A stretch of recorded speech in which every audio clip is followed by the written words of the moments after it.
माननीय सदस्य, माननीय अध्यक्ष,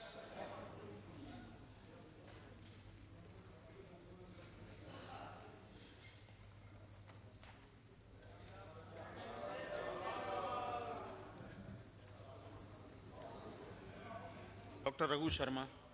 संख्या 36।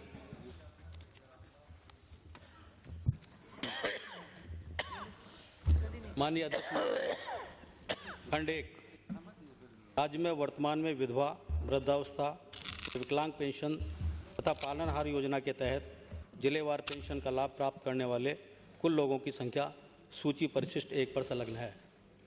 खंड 2, वृद्धों एवं विधवाओं को राजस्थान वृद्धावस्था एवं विधवा पेंशन नियम 1974 एवं निःशक्त जनों को राजस्थान अपाहिज, अपंग एवं अंधे व्यक्तियों को पेंशन नियम 1965 के अंतर्गत निर्धारित मानदंडों के अनुसार पेंशन देय है। नियमों की प्रति क्रमशः परिशिष्ट 2 एवं 3 पर संलग्न है। इंदिरा गांधी राष्ट्रीय वृद्धावस्था पेंशन योजना, इंदिरा गांधी राष्ट्रीय विधवा पेंशन योजना एवं इंदिरा गांधी राष्ट्रीय निःशक्त पेंशन योजना अंतर्गत देय पेंशन आदेशों की प्रति क्रमशः परिशिष्ट 4, 5 एवं 6 पर संलग्न है। पालनहार योजना संचालन हेतु संशोधित नियम 2007 की प्रति परिशिष्ट 7 पर संलग्न है। पेंशन हेतु निर्धारित मापदंडों के अनुसार में उचित प्रस्तावों पर सरकार द्वारा समय समय पर शिथिलता प्रदान की जाती रही है। माननीय अध्यक्ष महोदय, मैं माननीय मंत्री महोदय से जानना चाहता हूं कि जो सारी तरह की पेंशन आप दे रहे हैं सामाजिक सुरक्षा के लिए, उसमें कुल कितना वित्तीय भार आपको वहन करना पड़ रहा है और उसमें से कितना केंद्र सरकार वहन कर रही है और कितना राज्य सरकार वहन कर रही है, नंबर 1। नंबर 2, जो राइडर्स आपने अभी लगा रखे हैं पेंशन्स को देने के मामले में, अगर वो राइडर्स हटा दिए जाएं राजस्थान में तो वित्तीय भार कितना आएगा और उसमें केंद्र कितना पैसा देगा और राजस्थान की सरकार को कितना पैसा देना पड़ेगा। नंबर 3, प्रशासन गांव के संग अभियान के दौरान ये जो पेंशनों के अलग अलग प्रकरण आपके पास कितनी संख्या में प्राप्त हुए, उसमें से कितने लोगों को आपने पेंशन स्वीकृत की, कितने लोगों की पेंशन अभी पेंडिंग है और कितने लोगों की पेंशन को आपने अस्वीकृत किया, अस्वीकृत किए जाने के कारण क्या रहे। नंबर 4, मैं विधानसभा वार और चाहूंगा आपसे, क्योंकि ये कैंप लगे थे पूरे असेंबली सेगमेंट्स के हिसाब से, तो आप कृपा करके इस सदन को अवगत कराएं और ज्यादा नहीं बता सकें तो कम से कम केकड़ी विधानसभा क्षेत्र के बारे में आप बता दें कि कितने आवेदन विधानसभा क्षेत्र में इस कैंप के दौरान आपको प्राप्त हुए, उसमें कितनों का आपने निस्तारण किया, जो निस्तारण नहीं हो पाया वो किन कारणों से नहीं हुआ और जिनको आपने रिजेक्ट किया वो किन कारणों से किया। नंबर 4, विधानसभा क्षेत्र केकड़ी में कुल कितने विकलांग हैं, इन विकलांगों के सर्टिफिकेट बनाने की व्यवस्था अभी सरकार की क्या है, क्या इस कॉम्प्लिकेटेड व्यवस्था को सरल करने का आपके पास कोई कार्य योजना है। नंबर 5, राज्य में कुल कितने विकलांग चिन्हित किए गए हैं। नंबर 6, क्या सरकार इन विकलांगों को विभिन्न प्रकार के उपकरण जैसे ट्राईसाइकिल है या और तरीके के सपोर्ट सिस्टम है वो देने या वितरण करने का आपका कोई कार्यक्रम है। अगर है तो अब तक आपने कितने विकलांग साथियों को लाभान्वित किया, कितने शेष है और भविष्य की क्या कार्य योजना है। और लास्ट, कि इनको रोजगार देने के लिए सरकारी क्षेत्र में और निजी क्षेत्र में सरकार की क्या योजना है, आप इनको दक्षता प्रदान करने के लिए आपके पास क्या कार्य योजना है। ये सामाजिक सरोकार से जुड़े प्रश्न है। माननीय अध्यक्ष महोदय, मैं आपसे निवेदन करना चाहता हूं, सदन में मंत्री जी बैठे हैं, एक एक प्रश्न का जवाब उन्हीं से दिलवाइए। इसे दिलवाएंगे तो इसे दिलाएंगे। माननीय अध्यक्ष महोदय, प्रश्न एक साथ इतने किए गए हैं, इनका मैं क्रमवार उत्तर देना चाहूंगा। लास्ट प्रश्न आपका ये था, पहले से ही शुरू करो ना, आप पहले से बता देंगे, मैं सारा बता देता हूं, उसमें सिमेट्री आ जाएगी। नहीं है, दे देता हूं, एक एक प्रश्न का जवाब जाए कि प्रशासन गांवों के संघ, ये पहला प्रश्न ही नहीं है। प्रशासन गांवों के संघ कितने विकलांगों का आइडेंटिफिकेशन हुआ है, उसके लिए मैं निवेदन करना चाहूंगा कि प्रशासन गांवों के संघ जो आइडेंटिफिकेशन हुआ है 6,09,417 विकलांग है। आइडेंटिफिकेशन निःशक्त का। विकलांग बता रहे हैं या जनरल बता रहे हैं? जनरल आइडेंटिफिकेशन निःशक्त जनों का, निःशक्त जनों का बता रहे हैं। हाँ, आपने निःशक्त जनों का ही पूछा है।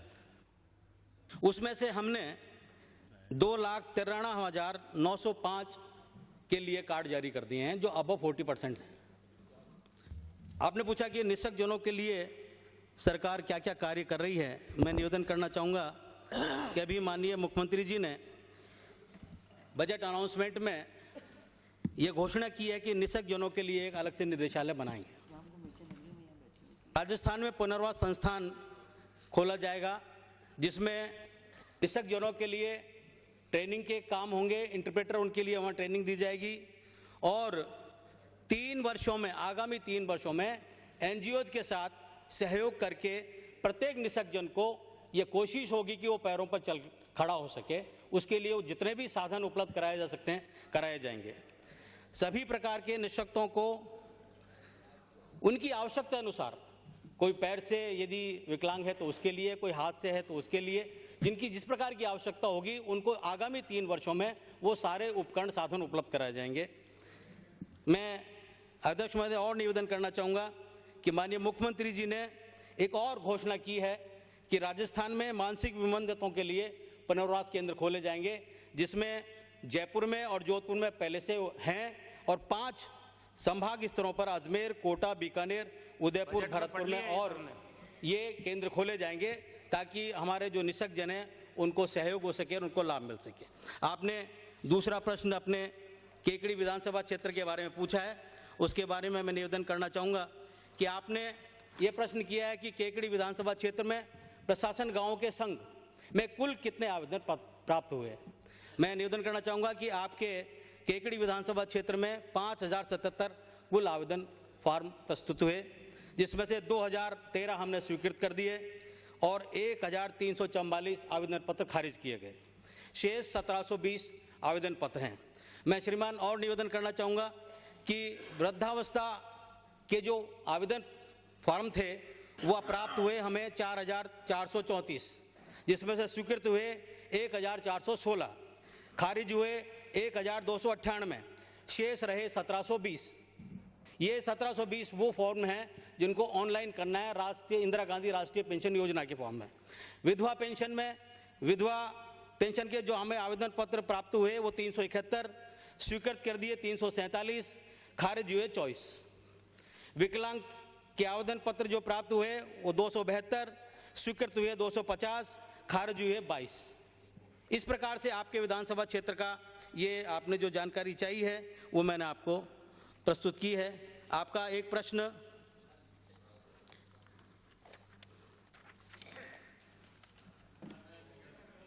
नहीं, कहाँ हो गया? हाँ, दो। हाँ, दे रहे। एक प्रश्न आपका विकलांगों के बारे में रहा है कि विकलांगों को क्या क्या सहायता दी जा रही है। वो मैंने आपको निवेदन किया कि विकलांगों को पेंशन दी जाती है, विश्वास योजना के तहत उनको सहयोग दिया जाता है, ट्राईसाइकिल दी जाती है, उनको उपकरण दिए जाते हैं। माननीय अध्यक्ष महोदय, ये जवाब मैंने सवाल पूछा ही नहीं, ये जवाब क्या दे रहे हैं?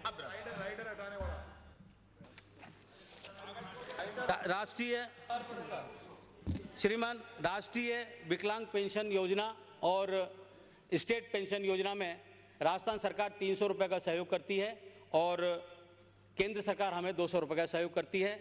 ये तीनों प्रकार की जो पेंशन है उनमें बराबर से सहयोग देते हैं।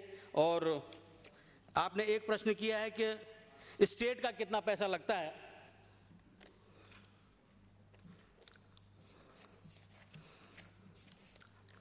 एग्जैक्ट फिगर मैं श्रीमान अभी इस वक्त बता नहीं पाऊंगा कि राजस्थान सरकार कितना पैसा हम पेंशन को देते हैं और राष्ट्रीय पेंशन का कितना पैसा हमें प्राप्त होता है। एक मिनट जी, केकड़ी से सभापति अध्यक्ष महोदय, आप बीच में कैसे खड़े होंगे? माननीय मुख्यमंत्री तो हो सकते हैं। ये मुख्यमंत्री, ये राज्य मंत्री है। एक मिनट, मैं बता रहा हूँ, राज्य मंत्री अगर आप ये चिट्ठी आपके पास भिजवा देता हूँ, चिट्ठी है। मुख्यमंत्री जी ने मुझे पूरक सवाल का जवाब देने के लिए ऑथराइज किया है। मैं संसदीय कार्य मंत्री, ये ऑथराइज किया, ये चिट्ठी आपके पास भिजवा दूं? है मेरे पास चिट्ठी है, आपके पास है, तुम काहे को उठा रहे हो आप? इसीलिए पूछ रहा हूँ, तो चिट्ठी है इसलिए पूछ रहा तो हूँ। फिर मैं पूरक सवाल का जवाब देने का लिए ऑथराइज हूँ। आप दे सकते हो पर बात तो सुन लो। आप क्या रे क्या मैं अध्यक्ष जी कह रहा हूँ। अध्यक्ष महोदय, तो नियम है, नियमों में नियम यह है कि कोई कैबिनेट मिनिस्टर हो उस विभाग का, तो राज्य मंत्री के जवाब देने के बाद में अगर राज्य मंत्री सक्षम नहीं हो तो वो केंद्रीय या जवाब देने में असमर्थ पा रहा हो तो वो जो मंत्री है कैबिनेट स्तर का वो उसका जवाब देगा। एक, मुख्यमंत्री जी किसी मामले में नीति संबंधी बात प्रश्नकाल में नहीं कहते, परंतु वो करना चाहें तो वो कह सकते हैं। अधिकृत कर दिया तो अधिकृत भी कर सकते हैं, लेकिन वो माननीय मंत्री जब सदन में उपस्थित नहीं हो तब कर सकते हैं। माननीय मंत्री सदन में उपस्थित है, माननीय मंत्री सदन में जवाब दे रहे हैं, आप उसके कैबिनेट मिनिस्टर नहीं हो, मुख्यमंत्री जी ने जो मुझे ऑथराइजेशन किया है माननीय अध्यक्ष महोदय, उसमें साफ लिखा हुआ है कि सदन में प्रश्न का उत्तर माननीय कारागार राज्य मंत्री द्वारा दिया जाएगा, जबकि इससे संबंधित बिंदुओं पर चर्चा ऑब्लिक पूरक जानकारी सदन को शांति धारीवाल माननीय गृह मंत्री। चलो आप ही दे दो कोई बात नहीं, मैं देता हूं। आप ही दे दो कोई बात नहीं, आप दे दो कोई बात नहीं, आप दे दो, उसमें क्या दिक्कत है? शादी में अब्दुल्ला दीवान दे रहे ना जवाब, ये दे रहे जवाब। एक मिनट गृह मंत्री जी एक मिनट, आप कुछ कहना चाहते हैं क्या? आप विराजिए, आप कुछ कहना चाह रहे हैं क्या? माननीय अध्यक्ष महोदय, क्या कह रहे हैं पूछो। तो केकड़ी से आने वाले माननीय सदस्य ने जो बात पूछी है कि राज्य का अंश कितना है इन सब योजनाओं पर, वृद्धावस्था, विधवा, विकलांग और पालनहार, और दूसरा केंद्र का अंश कितना है, तो मैं आपसे ये निवेदन करना चाहता हूं माननीय सदस्य महोदय कि वृद्धावस्था में 16,918 लाख और केंद्र, ये तो राज्य का अंश है, और केंद्र का अंश है 10,614, कुल मिलाकर के 27,532.95, ये कुल मिलाकर के योग है। और इसी तरीके से लाख है, मैं पहले बोल चुका हूं लाख। विधवा के मामले में 11,795.14 लाख राज्य का अंश है, और केंद्रीय अंश है 12,011.98, ये है केंद्र का अंश। कुल मिलाकर के 13,006.72, ये कुल मिलाकर के उसका योग है। ठीक इसी तरीके से विकलांग के मामले में राज्य का अंश है 4,993.39 और केंद्र का अंश है 229.94, कुल मिलाकर के 4,923.33 लाख। और इसी तरीके से पालनहार योजना में 15,557.78 और केंद्र का अंश, और ये मिलाकर के 1,575.78, ये कुल मिलाकर के योग है। जैसा आपने बताया कि केकड़ी के बाबत आपको डिटेल बता दी गई। दूसरी बात ये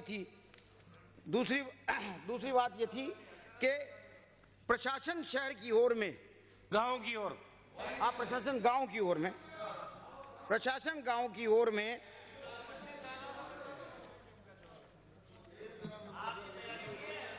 अध्यक्ष महोदय 1 महीना लिया है, स्थगित भी हुआ है प्रश्न।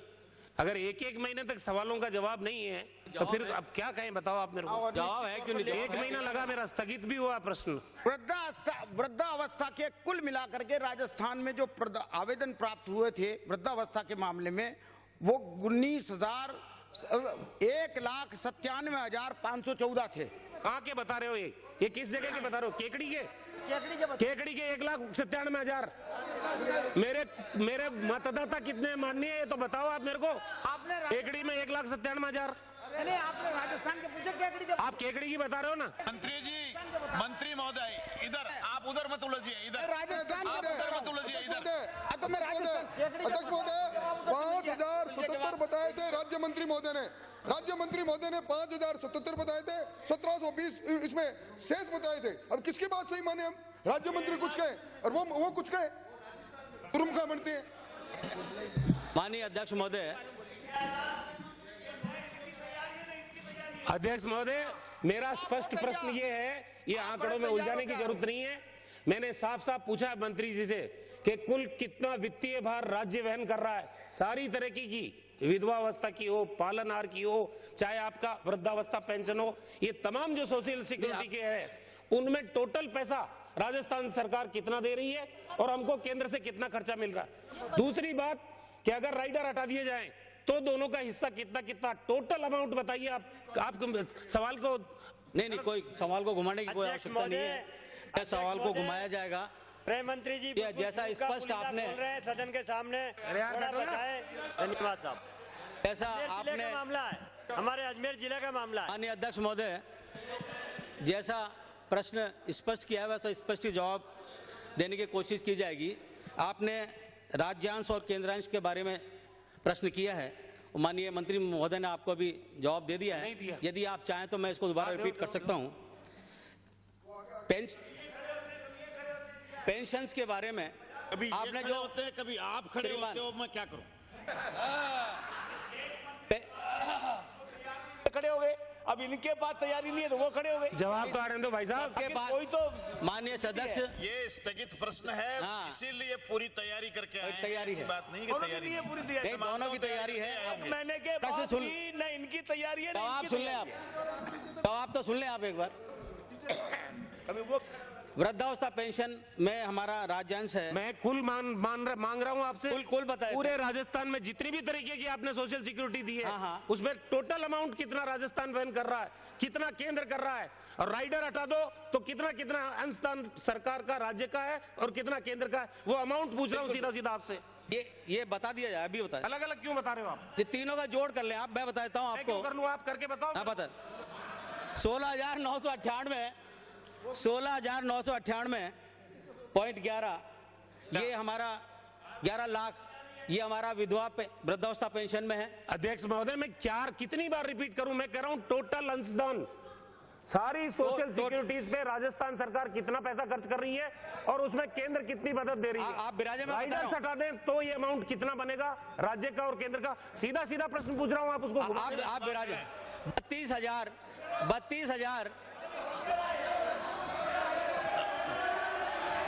आप बीच में क्यों खड़े हो रहे हो? पूरी आयोग के आने तो देते नहीं, खड़ा कर दो। बहुत सीरियस मामला, आने दो ना जवाब तो आने दो, बहुत सीरियस है मामला, जवाब तो आने दो। तो सुन रहे हैं। पहले अध्यक्ष महोदय मेरी प्रार्थना तो आने दो। अध्यक्ष महोदय मेरी प्रार्थना है, पहले तय कर दो जवाब कौन देगा। आपसे प्रार्थना है, पहले तय कर अध्यक्ष दो महोदय। कि जवाब कौन देगा। अध्यक्ष महोदय, जवाब कोई भी दे, मामला सीरियस है, आप जवाब तो आने दो, बार बार खड़े हो जाते हैं। माननीय अध्यक्ष महोदय, मैं सदन से रिक्वेस्ट करूंगा, वाकई प्रश्न बहुत महत्वपूर्ण है, इसको उसी तरह से लिया जाए कि आपने पूछा कि राज्यांश कितना है हमारा। मैं 32,506 लाख रुपए राज्यांश टोटल तीनों प्रकार की पेंशन्स। उसी प्रकार केंद्रांश है वो 13,054 लाख ये केंद्र का है। अब आपने एक प्रश्न और किया है इसमें साथ में कि यदि इनमें राइडर हटा दिया जाए तो हमारे कितना खर्चा होगा हमारा। श्रीमान, ये माननीय अध्यक्ष महोदय मैं निवेदन करना चाहूंगा कि राइडर हटाने के बाद कितने लोग पेंशन के हकदार होंगे इसकी काउंटिंग की जाएगी, उसके बाद कितना हमें उसका खर्चा आएगा वहन करना पड़ेगा, वो बाद की बात है। आज कितना आप डाइल्यूट कर सकते हो, कितना आप उसको काउंट कर सकते हो, इसका कोई आज फिगर नहीं है हमारे पास। कितने वृद्ध होंगे, कितने विधवाएं होंगी, कितने विकलांग होंगे, या 25 साल का पुत्र होगा, उनके कितनों के काम हटाने पड़ेंगे राइडर्स, तो उसमें कितनी संख्या बढ़ जाएगी और टोटल संख्या कितनी आएगी उसका आज काउंट करना बड़ा असंभव है। इसलिए माननीय अध्यक्ष महोदय, इन्होंने बजट में जो मुख्यमंत्री जी ने कहा है वो इन्होंने बोल दिया, अच्छी बात है, बहुत स्वागत करते हैं इसका। लेकिन मुझे आप मंत्री महोदय बताने की कष्ट करें कि इसके लिए बजटरी प्रोविजन क्या किया, कितने रुपए आपने तय किए इस बजट के अंदर, आप बता दीजिए कि जो आप विकलांगों को फैसिलिटीज देना चाह रहे हैं, जिसके लिए आयोग बना है, निदेशालय आपका काम कर रहा है, इसके लिए बजटरी प्रोविजन इसी बजट में कितना है वो बता दो आप। और राइडर हटाने की मन से आएगा वो बता दो। माननीय अध्यक्ष महोदय, ये एक ऐसी चीज है साहब कि जिसमें कि आपको ये टोटल नंबर आपके पास जब तक नहीं होगा, जब तक आप बजट में कितना प्रोविजन रखेंगे वो आज अध्यक्ष महोदय, ये जो चीजें जिनको इसलिए आप दे रहे हैं बजट में प्रोविजन तभी रखा जाएगा तब कोई फिगर आ जाएगा। अध्यक्ष महोदय, श्रीमती किरण महेश्वरी, अध्यक्ष महोदय, माननीय श्रीमती किरण महेश्वरी। माननीय अध्यक्ष जी, मेरा एक पूरक प्रश्न है माननीय मंत्री जी को आपके माध्यम से। मैं ये पूछना चाहती हूँ उनको कि जो राइडर की बात की गई, वृद्धा पेंशन ये देते हैं, विधवा पेंशन ये देते हैं, और विधवा पेंशन में इनका एक राइडर रहता है कि 25 साल से अगर बड़ा बेटा है तो उसको विधवा को पेंशन नहीं दी जाएगी। मैं ये कहती हूँ जब आप नाम देते हो कि विधवा पेंशन, तो विधवा पेंशन का मतलब जितनी भी विधवाएं हैं उनको पेंशन के रूप में जो भी सहयोग राशि है वो राशि मिलनी चाहिए। उसमें फिर ये बात कहना कि अगर उसका बेटा है तब तो उसको विधवा को पेंशन नहीं मिलेगा, ये गलत है। क्या है ये हटाने की? प्रश्न क्या है? प्रश्न ये है कि सरकार क्या इस राइडर को हटाने की सोच रखती है? पहली बात, एक मिनट माननीय अध्यक्ष। दूसरा बहुत टेक्निकल बात है कि अंत्योदय परिवार जो है वो बीपीएल परिवार से भी नीचे की श्रेणी में आते हैं। इनका विकलांग पेंशन जो ये देते हैं, उस विकलांग पेंशन में अंत्योदय परिवार के अगर कोई विकलांग है तो उसको पेंशन नहीं दिया जाता है, क्योंकि अंत्योदय परिवार बीपीएल की सूची में नहीं एडेड है।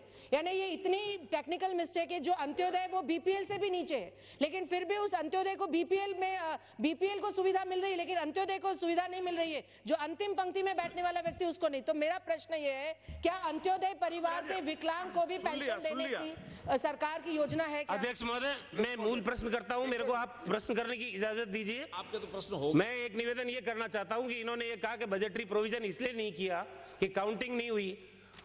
काउंटिंग की बात आपने तब कही है जब राइडर्स हटाने की बात हो। आज तो आपके पास काउंटेड फिगर है, और काउंटेड फिगर होने के बाद अगर बजटरी प्रोविजन आप नहीं बता पा रहे हैं तो ये आप बताइए कितना बजट है। और दूसरी बात नहीं, एक क्वेश्चन और है माननीय, मैंने पूछा था विकलांगों को सर्टिफिकेट जारी करने के लिए वर्तमान नियम क्या है और उनको रिलैक्स करने के बारे में आप सोच रहे हैं कि नहीं सोच रहे? कितने दर ठोकरे खा रहे विकलांग भाई बहन हमारे, जिनको सर्टिफिकेट नहीं बन पाता, सर्टिफिकेट नहीं बनेगा, और पेंशन उनकी बकाया है। जिन लोगों के चिन्हित हो गए केसेस, उनकी आज तक 3 महीने हो गए, पेंशन चालू नहीं हुई।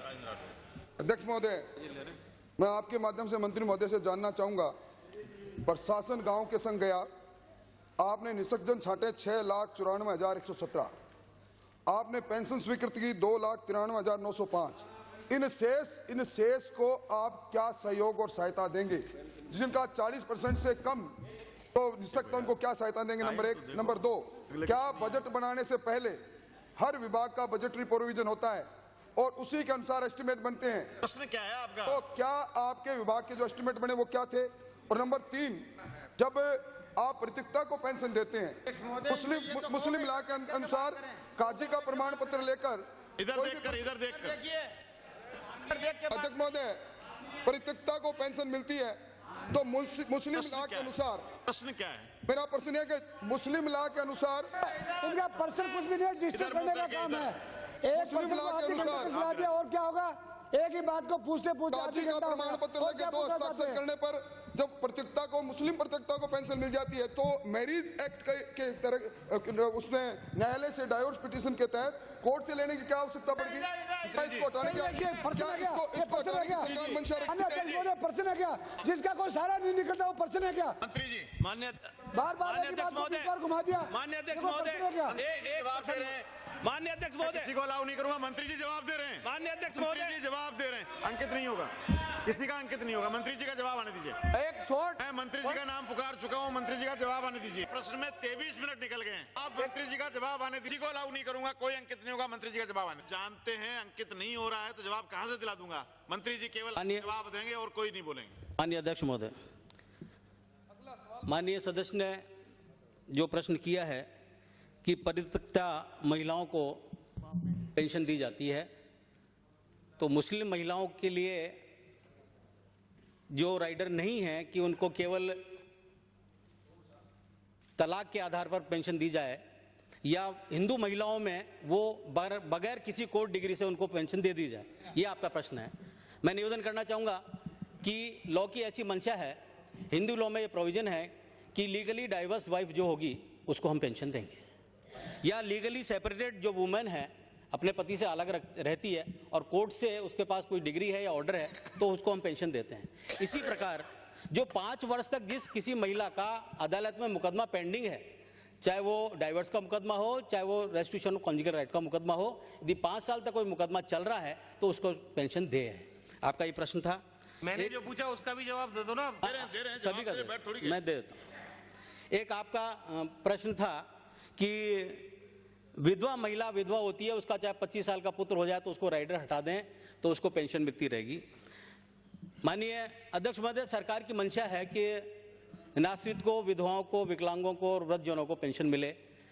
यदि जब तक उसका कमाऊ पुत्र नहीं है विधवा का, तब तक सरकार उसको पेंशन देती है। और पहले प्रोविजन ये 20 साल का था, इसको माननीय मुख्यमंत्री जी ने 20 से बढ़ाकर 25 साल किया, 5 साल और उसको बढ़ाया। यदि उसका बेटा 25 साल तक भी कमा नहीं पा रहा और अपनी माँ की सेवा नहीं कर पा रहा, ये 25 साल तक जो बढ़ाया है माननीय मुख्यमंत्री ने बढ़ाया, तो 25 साल तक बच्चा यदि आप संस्कारित नहीं कर रहे हैं उसको और आपको खर्चा नहीं दे रहा है, ये ठीक है, ये आप सबका दर्द है। माननीय अध्यक्ष महोदय, केकड़ी से आने वाले सदस्य ने जो प्रश्न किया था कि बजट में कितना प्रोविजन रखा है, उसके लिए मैं निवेदन करना चाहूँगा कि 70,378.28 लाख रुपए बजट में इस बार प्रोविजन रखा है। और ये सारे विकलांगों के लिए ये सारी योजनाएं रखी हमने, विकलांग, वृद्धावस्था और विधवाओं के लिए ये बजट प्रोविजन रखे गए हैं, इसके अनुसार सारे काम किए जाएंगे। देव आहूजा, अगला प्रश्न। प्रश्न संख्या 173। अगला प्रश्न पुकार चुका हूँ। माननीय अध्यक्ष महोदय, खंड 1 विधानसभा क्षेत्र रामगढ़ के अंतर्गत आने वाली रामगढ़ लक्ष्मणगढ़ पंचायत समितियों में स्थित 28 ग्राम पंचायतें राजस्थान परिवहन निगम की बस सेवा से वंचित हैं। तत्संबंधी सूची परिशिष्ट 1 पर संलग्न है। खंड 2, जी हाँ, ये इस वित्तीय वर्ष में बजट अभिभाषण को मद्देनजर रखते हुए तथा पूर्व में जारी निविदा की शर्तों को अधिक व्यवहारी बनाकर उक्त ग्राम पंचायतों को निगम/निजी बस सेवा से जोड़ने की कार्रवाई प्रक्रियाधीन है। माननीय अध्यक्ष महोदय, मैंने बहुत सीधा सा सवाल किया। आश्चर्य है कि 63 साल से अभी तक किसी विधानसभा क्षेत्र की, राजस्थान में और भी विधानसभा क्षेत्र होंगे ऐसे, जिनमें 2/3 पंचायतें अभी तक निगम की बस सेवा से नहीं जुड़ी हैं। अभी भी जो खंड क्रमांक 2 पर माननीय मंत्री महोदय ने जवाब दिया है वो भी भ्रमित करने वाला है। ये दिया एक प्रक्रिया के अधीन। अब आपकी प्रक्रिया कब पूरी होगी माननीय अध्यक्ष महोदय, मंत्री महोदय से पूछना चाहता हूँ। आप पिछले 2 बजट में लगातार आश्वासन देते रहे हैं, हालांकि आश्वासन समिति आपके खिलाफ कोई कार्रवाई नहीं करती, लेकिन आश्वासन देते रहे कि सभी पंचायतों को निगम की बस सेवा से जोड़ेंगे। और अभी भी जो आपने उत्तर दिया है उसमें निगम की बस सेवा / प्राइवेट बस को आपकी निविदा निकलेंगी, प्रक्रिया के अंतर्गत करेंगे। लेकिन अब स्पेसिफिक मेरा सीधा सा सवाल है, बहुत आसान, कि इसका समय अवधि और तारीख कब तक आप करेंगे, जिसमें, और हमें चाहिए निगम की सेवाएं। प्राइवेट वाले जिस ढंग से बसों में सवारियों को ठूंसते हैं सामान सहित भेड़ बकरियों की तरह, हमें प्राइवेट बस नहीं, आपकी निगम की सेवा चाहिए। वो आप समय और तारीख, निश्चित स्पेसिफिक तारीख बताएं कृपा करके माननीय अध्यक्ष महोदय, मेरा ये निवेदन है। माननीय अध्यक्ष महोदय, मुख्यमंत्री जी ने घोषणा की और उसके आधार पर हमने एक कमेटी गठित कर दी गई है जो 3 आदमियों की जीएम नगर RSRTC की अध्यक्षता में MD रोडवेज और प्रिंसिपल सेक्रेटरी ट्रांसपोर्ट, इन 3 आदमियों की कमेटी गठित कर दी गई है जो अपनी रिपोर्ट 15/4/2011 को दे देगी और उनकी रिपोर्ट के आधार पर ये बसों को जोड़ने का कार्यक्रम शुरू कर दिया जाएगा। निगम की बसें, मैंने कहा है, आपकी कमेटी तो बैठी है, प्राइवेट बस नहीं चाहिए। आप घोषणा करें कि निगम की बसों को ही चालू करेंगे। माननीय अध्यक्ष महोदय, मंत्री महोदय ये घोषणा करें कि निगम की बसों को ही चालू करेंगे, प्राइवेट बस नहीं चाहिए जैसा आपने लिखा है। रामगढ़ का किया है, राजस्थान में किया है, विधानसभा क्षेत्र से राजस्थान का किया है। माननीय सदस्य, माननीय अध्यक्ष, रामगढ़ विधानसभा क्षेत्र से संबंधित प्रश्न है। MP पूछ रहे हो, कहते हमारा कोई ध्यान नहीं दे रहे हो। आपका पूरक प्रश्न क्या है? आप मंगो मंत्री। सबका हाल यही है। आपका पूरा प्रश्न क्या है? रामगढ़ क्या करेगा? हमारा मुहाना पड़ा, सूरजगढ़ पड़ा। माननीय अध्यक्ष महोदय, ये कह देते करेंगे, माननीय अध्यक्ष महोदय, कमेटी बना दी। पूरक प्रश्न ये है कि मैंने कहा है कि प्राइवेट बसें नहीं, निगम की बसें ही प्रारंभ करेंगे। इसके लिए आप कृपया करके बताएं कब करेंगे। माननीय अध्यक्ष, आपके प्रश्न का जवाब दें। माननीय अध्यक्ष महोदय, मैं अपने जवाब में कह चुका हूं कि जनरल मैनेजर RSRTC के अध्यक्षता में 2-3 आदमियों की कमेटी बना दी है, जिसमें MD रोडवेज और प्रिंसिपल सेक्रेटरी ट्रांसपोर्ट अपनी उस कमेटी की रिपोर्ट 15/4/2011 को दे देगी। उसके मुताबिक, उनकी सिफारिशों के मुताबिक ये रामगढ़ की अलवर जिले की को जोड़ दिया जाएगा। निगम की बसें, मैंने कहा, सीधा सवाल है अध्यक्ष महोदय, आप सीधा उत्तर नहीं दे रहे हैं कि निगम की बसें प्रारंभ करेंगे या प्राइवेट करेंगे। आपकी कमेटी क्या कहेगी? मेरा ये निवेदन है। ये तो कमेटी की रिपोर्ट पर आने पर निर्भर होगा। श्री बाबू सिंह राठौड़, कमेटी अगर प्राइवेट कह देगी, कमेटी की रिपोर्ट आने के बाद तय करेंगे, बता चुके हैं मंत्री। ये आश्वासन समिति साहब। बाबू सिंह राठौड़, प्रश्न संख्या 174 174। माननीय अध्यक्ष महोदय। अध्यक्ष महोदय, माननीय अध्यक्ष महोदय, खंड 1 नवीन केंद्रीय सहकारी बैंक के गठन के लिए मानदंड की प्रति परिशिष्ट 1 पर संलग्न है। अर्बन कोऑपरेटिव बैंकों की स्वीकृति के निर्धारित मापदंडों की प्रति परिशिष्ट 2 पर संलग्न है। खंड 2 राज्य में शीर्ष स्तर पर एक राज्य सहकारी बैंक तथा जिला स्तर पर 29 केंद्रीय सहकारी बैंक कार्यरत है। इनमें कर्मचारियों के 3,563 पद स्वीकृत है तथा 1,107 पद रिक्त है। राज्य में 36 अर्बन कोऑपरेटिव बैंक कार्यरत है, जिनमें कर्मचारियों के 1,282 पद स्वीकृत है तथा 167 पद रिक्त है। सूची परिशिष्ट 3 व 4 पर संलग्न है। खंड 3 जी नहीं, तहसील शेरगढ़ में पूर्व से ही केंद्रीय सहकारी बैंक की 3 शाखाएं शेरगढ़, बालेसर एवं डेचू में हैं। ग्राम चामू की बैंक की नज़दीकी शाखा डेचू के क्षेत्रीय अधिकार में है। खंड 4 जी हाँ, राजस्थान राज्य सहकारी बैंक लिमिटेड एवं जिला केंद्रीय सहकारी बैंकों में सीधी भर्ती के रिक्त पदों पर भर्ती प्रक्रियाधीन है।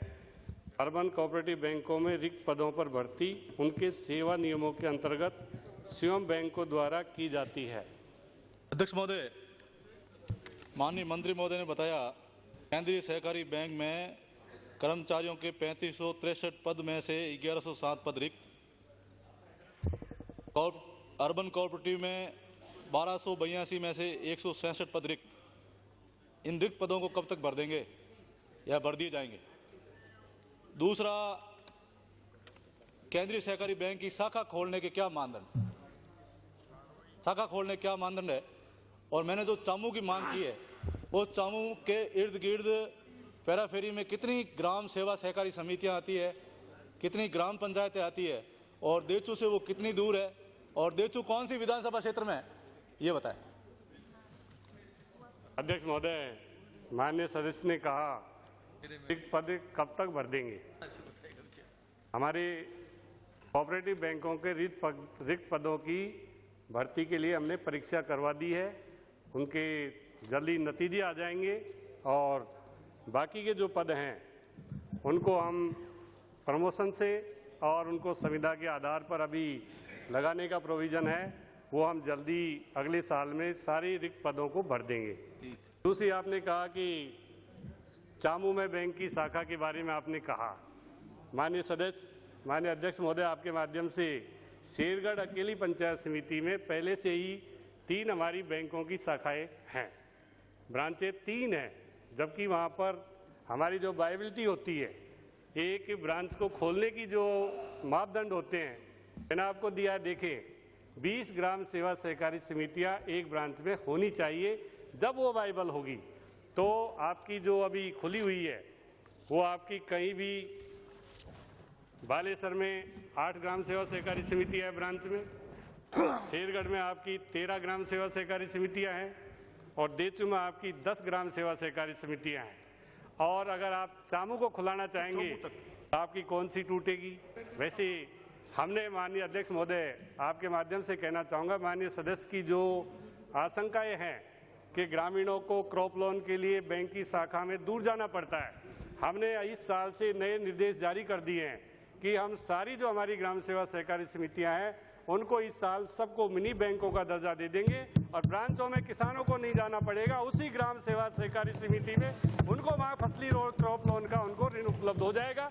इसलिए ब्रांच खोलने के लिए ना तो आपसे पहले कोई मैंने जानकारी लिया हमारे बैंक से, आपका कोई पत्र नहीं आया, आपकी कोई मांग नहीं, इस सवाल के मार्फत आए हैं आप। इसलिए वायबिलिटी को देखते हुए आपकी चामू में कोई शाखा का अभी खोलने का विचार नहीं बनता है। अध्यक्ष महोदय सफिशिएंट जवाब है। अध्यक्ष महोदय, एक सवाल का जवाब अध्यक्ष महोदय, अध्यक्ष महोदय, प्रश्नकर्ता को तो छोड़िए आप। अरे बैठिए आप। नहीं, अध्यक्ष महोदय, मूल प्रश्नकर्ता। बजट में घोषणा थी कि प्रत्येक ग्राम पंचायत मुख्यालय पर ग्राम सेवा सहकारी समिति खुलेगी, कब खुलेगी? और आपने एक और ये प्रश्न वो इसी से रिलेटेड है, इसीलिए कर रहा हूँ, इसीलिए मांग कर रहा हूँ मैं। और ये भी निवेदन है कि इसी प्रश्न से संबंधित है, इसी से संबंधित है। बजट में घोषणा थी कि क्रय विक्रय सहकारी समिति पंचायत समिति मुख्यालय खुलेगी, वो कब खोलेंगे? शेरगढ़ में नहीं है।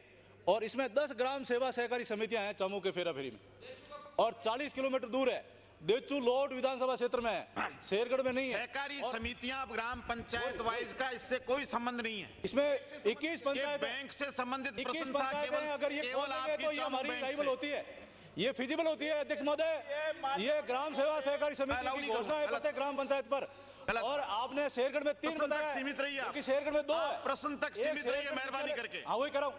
इन्होंने शेरगढ़ में 3 शाखाएं बताई है, वो शेरगढ़ में 1 और दूसरी लोड में देचू। बालेसर समिति अलग है, वो समिति में नहीं है। बालेसर पंचायत समिति में केवल 1 है, बालेसर में, चामू में नहीं है। इसलिए मेरी मांग है कि एक तो दूरी बहुत है, 40 किलोमीटर दूरी है, और 10 ग्राम सेवा सहकारी समिति आती है, 16 पटवार मंडल है, 21 ग्राम पंचायतें हैं। इसलिए मेरा आपसे निवेदन है कि चामू में आप केंद्रीय सहकारी बैंक की शाखा खोलने की घोषणा करें। माननीय मंत्री महोदय, माननीय अध्यक्ष जी, एक प्रश्न आसन पांव। ये प्रश्न केवल मात्र एक चामू से संबंधित था, मंत्री जी ने जवाब दे दिया। फिर भी मैं मंत्री जी से निवेदन कर दूंगा कि आप इसको परीक्षण करा लें, अगर फिजिबिलिटी होती है तो आप देख लें। अगला प्रश्न श्री विठल शंकर अवस्थी। प्रश्न संख्या 175। माननीय अध्यक्ष महोदय, खंड 1, खनिज अभियंता चित्तौड़गढ़, उदयपुर, भीलवाड़ा, जोधपुर, सोजत एवं मकराना तथा सहायक खनिज अभियंता निम्बाड़ा के क्षेत्राधिकार में जारी क्वारी लाइसेंस की सूची परिशिष्ट 1 पर है। इस संबंध में उप सचिव खान द्वारा की गई जांच के अनुसार उक्त लाइसेंसों को गलत माना गया, परंतु अतिरिक्त महाधिवक्ता की राय के अनुसार उक्त लाइसेंस नियमानुसार हैं। खंड 2, प्रकरण अभी राज्य सरकार के स्तर पर निर्णय लिया जाना शेष है। खंड 3, इसमें भी प्रकरण में अभी राज्य सरकार के स्तर पर निर्णय लिया जाना शेष है। अध्यक्ष महोदय, खंड 1 में जो जवाब दिया सरकार ने कि उप सचिव खान द्वारा तो जांच की गई, उसके अनुसार लाइसेंस गलत थे, और अतिरिक्त महाधिवक्ता की राय के अनुसार उक्त लाइसेंस नियमानुसार है। मैं मंत्री महोदय से ये जानना चाहूंगा कि सरकार ने क्या माना है। जब 1977 से ये प्रकरण लंबित चल रहे हैं, तो सरकार क्या स्पष्ट निर्णय बताया जाए कि ये सही है या गलत है। दूसरा, जो मैंने ये पूछा था कि इससे सरकार को करोड़ों रुपए की हानि हुई है, तो इसमें अभी मेरे को स्पष्ट जवाब नहीं मिला है, और सरकार ने जवाब दिया है कि प्रकरण अभी राज्य सरकार के स्तर पर निर्णय लिया जाना शेष है। मैं अध्यक्ष महोदय, मंत्री महोदय से मांग करूंगा कि इसका भी स्पष्ट जवाब दें कि हाँ हानि हुई है या नहीं हुई है। तीसरा, मेरा प्रश्न ये है कि आपने जो सूची दी है भीलवाड़ा जिले की, उसमें शीतला का चौड़ा और बीकरिया के जो क्वेरी लाइसेंस है, उसमें बीकरिया क्षेत्र में 107 क्वेरी लाइसेंस आपने दे रखे हैं। उस क्षेत्र में अभी तक भी राजस्व रिकॉर्ड में वो क्षेत्र चारागाह दर्ज है। तो इतने वर्षों से माइनिंग ने, खनन विभाग ने और राजस्व विभाग ने आपस में मिल बैठकर क्षेत्र को माइनिंग में दर्ज नहीं किया है। इसके कारण से वहाँ जो मोगर क्षेत्र था उस क्षेत्र के सैकड़ों लाइसेंस धारक बेचारे परेशान हो गए और वो ऐसे दर्ज राजस्व रिकॉर्ड में माइनिंग दर्ज नहीं होने के कारण से वो फॉरेस्ट में चले गए और आज तक वो दर दर की ठोकरें खाने को मजबूर है। मैं मंत्री महोदय से निवेदन करूंगा कि बीकरिया क्षेत्र को माइनिंग में कब तक दर्ज कर लिया जाएगा। माननीय अध्यक्ष महोदय, ये प्रश्न 2007 में इसी विधानसभा में जब लगा था, तत्कालीन खान मंत्री जी ने आश्वासन दिया, उस समय इसकी जांच की गई। उसी समय जांच के बाद कुछ और जिले हैं और कुछ जो प्रश्न में थे जिलों की, सब में एक साथ पूरे राजस्थान की जिसमें जांच हुई, जिसमें कुछ नियमों की अवहेलना हुई। इस चीज़ को तत्कालीन खान उप सचिव थे जिन्होंने माना, लेकिन कानूनी राय, जब तत्कालीन खान सचिव ने कानूनी राय जानने के लिए उसको भेजा, तो इसके अंदर नियम 22(1) में यह स्पष्ट अंकित है कि बिना डेलिनेशन एवं नोटिफिकेशन के क्वारी नहीं दी जा सकती। इस चीज़ को मानते हुए उन्होंने इसको गलत माना, लेकिन इसी 22(1) में परंतुक में स्पष्ट किया कि नोटिफिकेशन केवल एरिया हेतु नहीं बल्कि खनिज के लिए भी जरूरी है।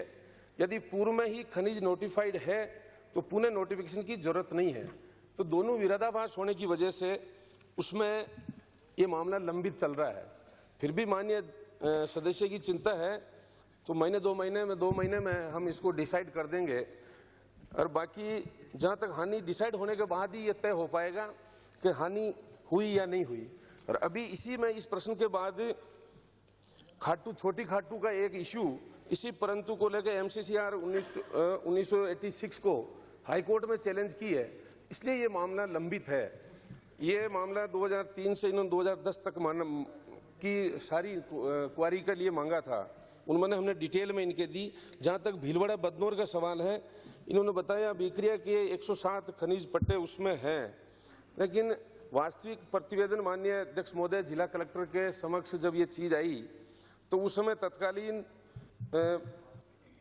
SDM, तहसीलदार और सहायक उप वन संरक्षक, इन सब की एक कमेटी बनाई गई। एक मिनट मंत्री महोदय, वो मोगर क्षेत्र का था, मैं बीकरिया का मैं आपको अवसर दूंगा पूछने का, जवाब बीकरिया का निवेदन कर रहा हूं, मोगर जवाब आ जाने दीजिए। एक बार मैं आपको फिर अवसर दूंगा। ये मेवाड़ के बदनौर सेक्टर की जो बात थी, उस समय 1900 आज़ादी के पहले उनको कुछ पट्टी कातला के लिए वहाँ के लोकल लोगों को ये खान के पट्टे दिए हुए थे, लेकिन 1977 में जब पहले की रियासत के पट्टों को जब उसमें खनिज नीति में समावेश किया तो इस चीज़ को लेकर वहाँ लोग खनिज कर रहे थे। लेकिन 1983 में जब ये चीज़ सामने आई और खनिज के वन सेक्टर में वहाँ के गाँव के लोगों ने ऑब्जेक्शन किया, उसमें तत्कालीन कलेक्टर ने 2006 के अंदर एक कमेटी नियुक्त की है। उस कमेटी में तहसीलदार, वहाँ के SDM और वहाँ के पटवारी, जो शीतला का चोड़ा, बीकरिया, मोगर, इन सभी गांवों की जब सीमांकन हुआ तो माननीय अध्यक्ष महोदय सीमांकन में शीतला, चोड़ा, बदनौर एरिया राजस्व में पाया गया, और जहाँ माननीय सदस्य कह रहे हैं वो एरिया वन विभाग में पाया गया। इस वजह से वहाँ खाने निरस्त की। फिर भी आपकी समस्या जायज़ है, मैं इसकी दोबारा आप कहें तो ये आश्वासन दे सकता हूँ, दोबारा कमेटी गठित करके उसकी पुनर्सीमांकन किया जा सकता है। ये तरीका है सर। मैं निवेदन कर रहा हूं मंत्री महोदय कि वो जो आप बात बता रहे हैं वो शीतला का चौड़ा और मोगर क्षेत्र का जो विवाद था उसकी बात आपने बताई। मैं बीकरिया क्षेत्र की बात कर रहा हूं, इसमें कोई विवाद नहीं है और वो अभी भी राजस्व रिकॉर्ड में चारागाह दर्ज है, जबकि आप वर्षों से वहाँ क्वारी लाइसेंस जारी कर रहे हैं। तो मैं आपसे निवेदन करना चाहता हूं अध्यक्ष महोदय आपके माध्यम से कि बीकरिया को माइनिंग दर्ज करा दिया जाए, नहीं तो जो समस्या मोगर क्षेत्र में आई है वही समस्या अब बीकरिया में वापस जारी हो जाएगी। माननीय अध्यक्ष महोदय, इस चीज को दिखवा के कानूनी हिसाब से कलेक्टर, फॉरेस्ट विभाग, माइनिंग विभाग की कमेटी गठित करके जैसा सदस्य चाह रहे हैं उसके अनुसार देखते हुए कानूनी राय के अनुसार कर दिया जाए। सो जाते हैं नहीं वो देखकर 1 मिनट आगे अध्यक्ष महोदय। हाँ सर, हम बेचारों काफी देर से खड़े हुए साल से क्या उनको भी चालू करेंगे? खाटू के जो अभी उन्होंने कहा है, जो वापी खाने थी जो रजवाड़ों के टाइम से, उनको भी 2 साल से बंद। खाटू की वजह से शायद हाईकोर्ट में चला गया मामला। अध्यक्ष महोदय, लेकिन उन खानों का वो खाटू में दूसरे लोग खाटू वाले गए कोर्ट में, लेकिन जो 2 साल से इन्होंने बंद कर रखी है कि उनको वापस आपका मामला भी दिखवा लूंगा। आप बैठिए। सोजत मेरे सोजत का अभियंता ने अन्य अध्यक्ष महोदय 1 मिनट दिखवा के हल निकाल लेंगे आपके मामले को दिखवा के। हाई कोर्ट में गया जो एक पूरे MCR 22(1) को उसने ऑब्जेक्शन किया, उसके तहत गया। आपका मामला अलग से दिखवा के निश्चित रूप से इनको मैं आखिरी सवाल है। अध्यक्ष महोदय, पर हम बैठ के बात करेंगे आपसे। सोजत के अभियंता ने सालरिया पंचायत में क्वारी लाइसेंस बिना पंचायत की NOC लिए, पंचायत ने मना करते हुए भी, बिना उसकी NOC दिए हुए भी उसने 7 लाइसेंस तो जारी कर दिए और भी 5 और लाइसेंस वहां सालरिया पंचायत में और जारी करने की चेष्टा कर रहे हैं, जो पंचायत NOC नहीं दे रही है। उसके बाद भी सोजत माइनिंग इंजीनियर ने क्वारी लाइसेंस दिए हैं, तो उसको आप खारिज करेंगे कि नहीं? माननीय मंत्री महोदय से मैं जानना चाह रहा हूँ। क्वेश्चन पुकार लेगा अगला क्या? अध्यक्ष महोदय, माननीय अध्यक्ष, माइनिंग से संबंधित मामला है, अप्रूवल के खान विभाग का दे दिए गए, इतना दीजिए। कोई माननीय अंकित अध्यक्ष नहीं हो रहा है। महोदय, बता दीजिए कि पंचायत के बिना NOC के आप माइनिंग अलॉटमेंट करते हैं क्या, ये पूछ रहे हैं। इसमें अलग अलग जमीन का होता है, चरागा में अलग है, बिलानाव में अलग है, खातेदारी अलग है। करवा लूंगा कार्रवाई। बैठ जाइए। प्रश्न संख्या 176। जी नहीं, HSB agro industries private limited rings जिला सीकर के विरुद्ध आबकारी शुल्क की चोरी की शिकायत प्राप्त नहीं हुई थी, अपितु आबकारी विभाग ने मेघालय के संस्थान को निर्यात किए गए 40,000 बल्क लीटर ENA की गंतव्य इकाई तक पहुंच का सत्यापन कराया था। आबकारी विभाग की पहल पर मेघालय के सक्षम आबकारी अधिकारी से ये सूचना प्राप्त होने पर कि प्रेषित ENA गंतव्य इकाई तक नहीं पहुंचा है के आधार पर HSB एग्रो इंडस्ट्रीज रिंगस के विरुद्ध राजस्थान आबकारी अधिनियम 1950 की धारा 1854E एवं 54D के अंतर्गत आबकारी वृत्त श्रीमाधोपुर में अभियोग संख्या 12 दिनांक 10/1/2011 दर्ज किया गया। 40,000 बल्क लीटर ENA गंतव्य तक नहीं पहुंचने के कारण इकाई द्वारा निष्पादित बॉन्ड का उल्लंघन करने पर इकाई के विरुद्ध राजस्थान आबकारी नियम 1956 के नियम 37(2) के अंतर्गत 1,14,24,000 रुपये की शास्ति आरोपित की जाकर 40 लाख रुपये की वसूली की गई है। आयात परमिटों तथा अनापत्ति प्रमाण पत्र की कूट रचना करने के लिए इस इकाई के विरुद्ध आबकारी विभाग ने पुलिस थाना रिंगस में भारतीय दंड संहिता की धारा 406, 420, 467, 468 एवं 471 के अंतर्गत अभियोग संख्या 15 दिनांक 11/1/2000 को दर्ज कराया। उक्त दोनों अभियोगियों की प्रथम सूचना रिपोर्ट की प्रति परिशिष्ट 1 व 2 पर संलग्न है। खंड 2 जी नहीं, इकाई की आबकारी शुल्क की चोरी के संबंध में वर्षवार जांच नहीं की गई है।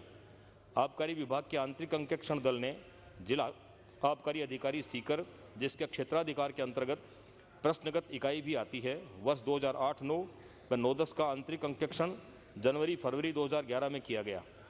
वर्ष 2007-8 तक आंतरिक अंकेक्षण पूर्व में संपन्न हो चुका है। चालू वित्तीय वर्ष का आंतरिक अंकेक्षण वर्ष की समाप्ति के उपरांत किया जाता है। आंतरिक अंकेक्षण प्रतिवेदन एवं नोटशीट की प्रति परिशिष्ट 3 व 4 पर संलग्न है। खंड 3 इकाई का नियमित रूप से सत्यापन एवं अंकेक्षण किया जाता है। वर्ष 2009-10 तक का अंकेक्षण किया जा चुका है। उक्त इकाई पूर्ववत राजस्थान आबकारी नियम 1956 एवं राजस्थान डिस्टिलरी नियम 1976 के अनुरूप संचालित है।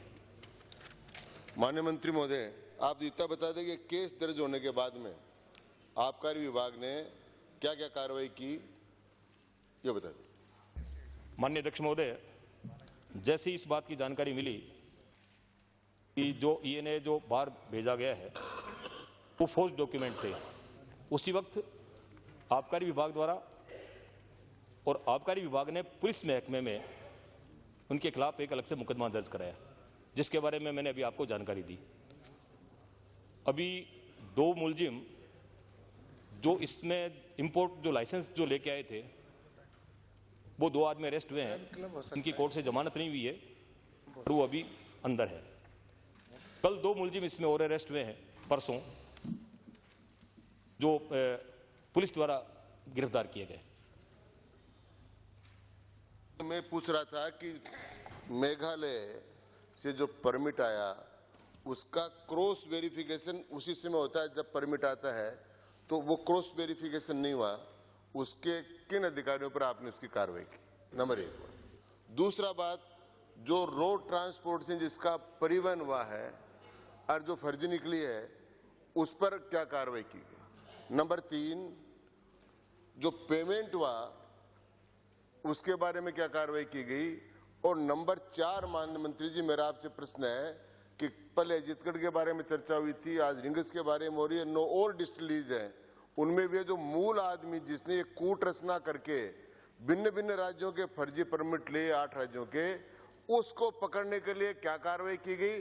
और क्या अजीतगढ़ का या रिंगस का थाना 8 राज्यों में जाकर अरे सारी बातचीत कर कर इसका काम कर सकता है क्या। सीधा प्रश्न है कि जैसे आपने जांच अतिरिक्त मुख्य सचिव को दी है बाकी आबकारी संबंधी मामलों की, इस पुलिस की जांच को आप राजस्थान स्तर पर एसओजी को, सीआईडी को या विशेष सेल बनाकर उसको देना चाहते हैं, नहीं देना चाहते। नहीं देना चाहते तो क्या कारण है।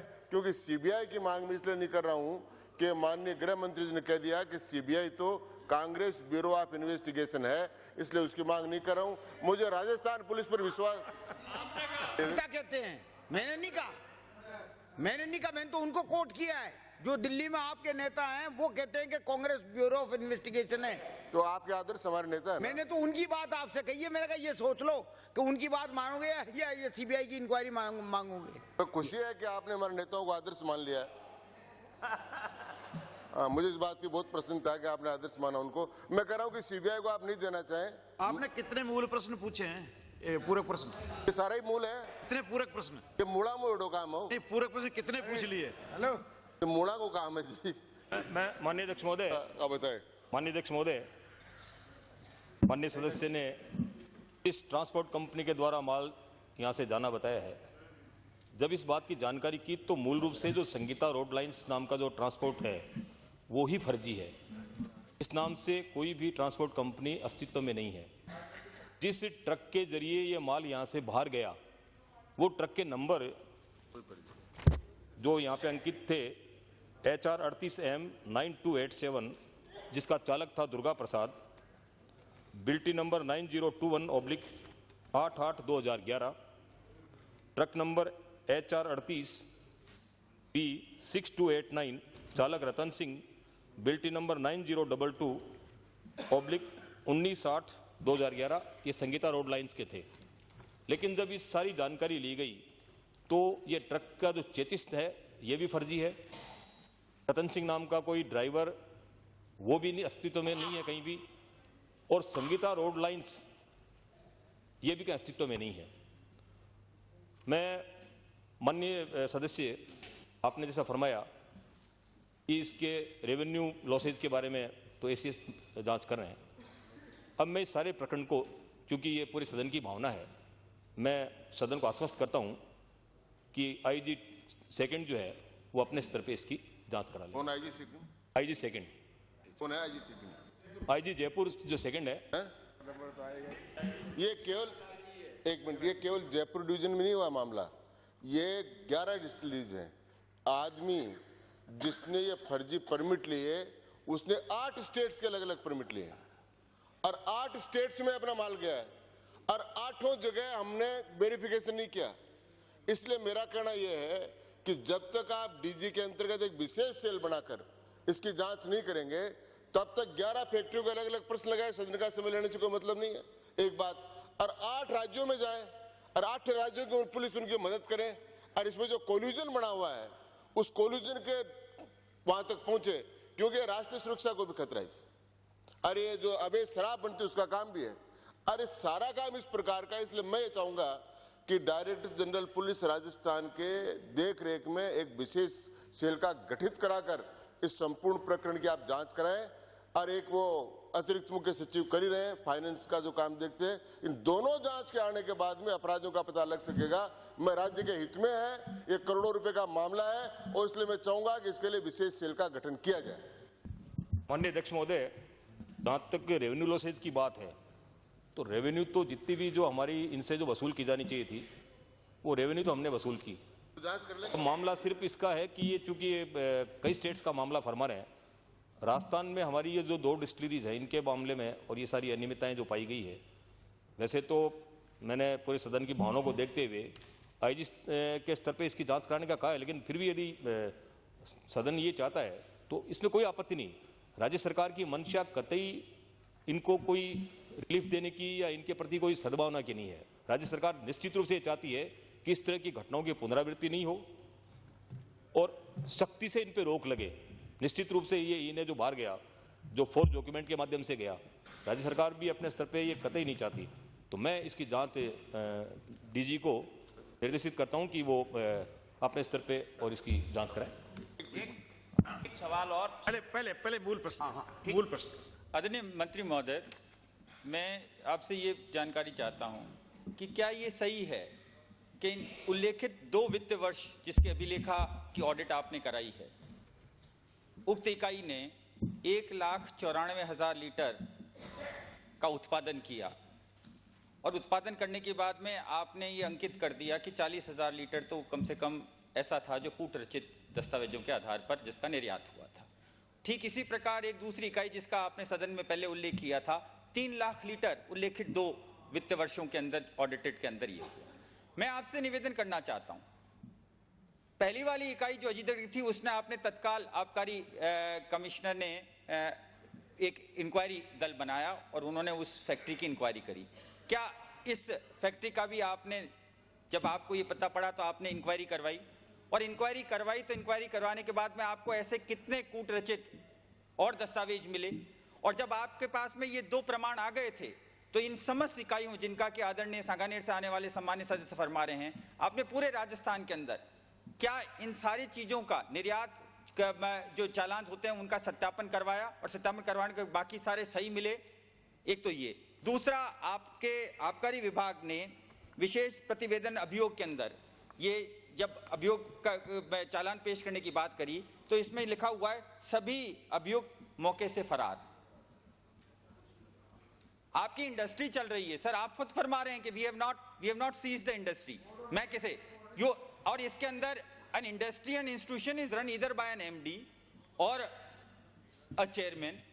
मुझे आप ये बताइए कि अगर पूरी इंडस्ट्री चल रही है और मौके पर चल रही है और इस पूरे विषय को 2 महीने से ज्यादा हो गए हैं, तो कम से कम ये तो आप सुनिश्चित कहिए। मैं ये नहीं कह रहा आप किसको पकड़े न पकड़े, ये आप जांच पे छोड़ दीजिए, लेकिन इतना तो कम से कम इस पे हो कि आपका जांच दल पूरी की पूरी इंडस्ट्री के मालिकों को फरार बताता है, ट्रकों के मालिकों को फरार बताता है, उसके बाद भी इंडस्ट्री का आज प्रोडक्शन हो रहा है। ये तो आपने ऑडिट सिर्फ 9-10 तक का दिया है, 10-11 में भी प्रोडक्शन हो रहा होगा, आज भी हो रहा होगा, तो ये तो आखिर समझ से बाहर है। और एक चीज जो आपके ऑडिट के पैरा में आई है, उन्होंने साफ लिखा है आपके पैरा 3 में, आरसीआर पंजिका के संधारण व मिलान प्रक्रिया पर विशिष्ट टिप्पणी एवं यह भी प्रमाणित करें कि विभाग में जिन चालानों को सही मानकर मदिरा परमिट जारी किए गए हैं, क्या वास्तव में उस चालान की राशि राजकोष में जमा हुई है या नहीं। ये तो था आपके इंक्वायरी ऑफिसर की एक क्वेरी जिसका अभी तक आपने समाधान नहीं किया। और आपने जो इंक्वायरी दल बिठाया था, उस इंक्वायरी दल ने बिंदु 15 पर एक बात कही है कि हमारे जितने भी आपके ऐसे दल अलग अलग ब्रीवरीज में बैठे हैं, आपके यहाँ निर्यात परमिट और सत्यापन प्रमाण पत्र, समय हो रहा है, जल्दी समाप्त आपसे बस के प्राप्त हुए अथवा नहीं, इकाई में ईवीसी रजिस्टर में संधारित किए जा रहे हैं या नहीं, प्रभारी अधिकारी को उक्त दस्तावेज नियमानुसार संधारित करने के निर्देश दिए जाते हैं, लेकिन ये बात कार्रवाई नहीं हो रही, कोई सत्यापन करने का इनके पास में सिस्टम नहीं था। ये आपका खुद का इंक्वायरी दल लिख रहा है। इसके बाद आपने क्या ये सुनिश्चित कर लिया क्या ये दोनों चीज मैं आपसे माननीय अध्यक्ष महोदय, ये क्या सही है कि इंडस्ट्री के बोर्ड ऑफ डायरेक्टर्स में एक कांग्रेस का एमएलए भी डायरेक्टर है और इसलिए इस पे कार्रवाई नहीं हो रही, ये तो बताओ। सदस्य जवाब आ जाने दीजिए। माननीय अध्यक्ष महोदय, जैसे ये बात सामने आई कि यहां से फोर्स डॉक्यूमेंट के माध्यम से ईएनए भारत चला गया, हमने उन सारे हालात को कि भविष्य में इस तरह की पुनरावृत्ति नहीं हो, यह बिल्कुल से सुनिश्चित कर दिया कि जब भी यहां से बाहर ईएनए निर्यात होगा, बिना इस बात का पूर्व में जांच किए हुए कि ये जो ट्रांजिट परमिट जो बाहर से आया है आयात के लिए, ये वैध है या नहीं है, इसकी जानकारी करने के लिए हमने ऑनलाइन सिस्टम भी इसमें अडॉप्ट करने की प्रक्रिया की है। व्यक्तिगत रूप से फोन पे वहाँ के कंसर्न जो वहाँ पे एक्साइज कमिश्नर है उनसे भी इस बारे में इंश्योर करेंगे, और फैक्स के जरिए भी हम इस बात को सुनिश्चित करेंगे कि जो डॉक्यूमेंट आपके वहाँ से रिलीज हुआ है ये डॉक्यूमेंट सही है या नहीं है। इसके अलावा मैं समझता हूँ कि इसमें और कोई कारण ऐसा बचता नहीं कि इस तरह के फोर्स डॉक्यूमेंट के माध्यम से कोई ईएनए बाहर चला जाएगा। दूसरी बात, फैक्ट्री चलने की बात फरमाई। फैक्ट्रियों में हमने एग्रोबायोटेक में 6 लोगों को अरेस्ट किया है, यहाँ से 4 लोगों को अरेस्ट कर लिया। फैक्ट्री बंद कराना हमारा उद्देश्य नहीं है, और निश्चित रूप से मुझे ये स्वीकार करने में कोई दिक्कत नहीं है कि फैक्ट्री के जो डायरेक्टर्स हैं वो अभी यहाँ पे नहीं है, वो फरार मान रही, पुलिस से फरार मान रही है। लेकिन माननीय सांगानेर से आने वाले माननीय सदस्य ने जिस गंभीरता से इस मामले को उठाया, मैं एक बार पुनः पूरे सदन को आश्वस्त करता हूं कि राज्य सरकार की ऐसी कोई मंशा नहीं है, और इतने उच्च स्तर पे जब इनकी जांच हो रही है, वे रेवेन्यू लॉसेज की भी जांच हो रही है और पुलिस की भी इसमें जांच हो रही है, तो इसमें मैं समझता हूँ इस तरह की कोई बात बाकी बची नहीं। समय देखिए आप। जो डायरेक्टर आप गायब बता रहे हो उसमें से एक डायरेक्टर आपका एमएलए प्रकाश चौधरी इस हाउस में कल उपस्थित था। चर्चा समाप्त। क्या क्यों घुमा रहे हो? प्रश्नकाल समाप्त। और आप कह रहे हो डायरेक्टर नहीं है, डायरेक्टर स्वयं यहाँ उपस्थित है। मुझे माननीय सदस्यों को सूचित करना है कि निर्णय की सूचना प्राप्त हुई है।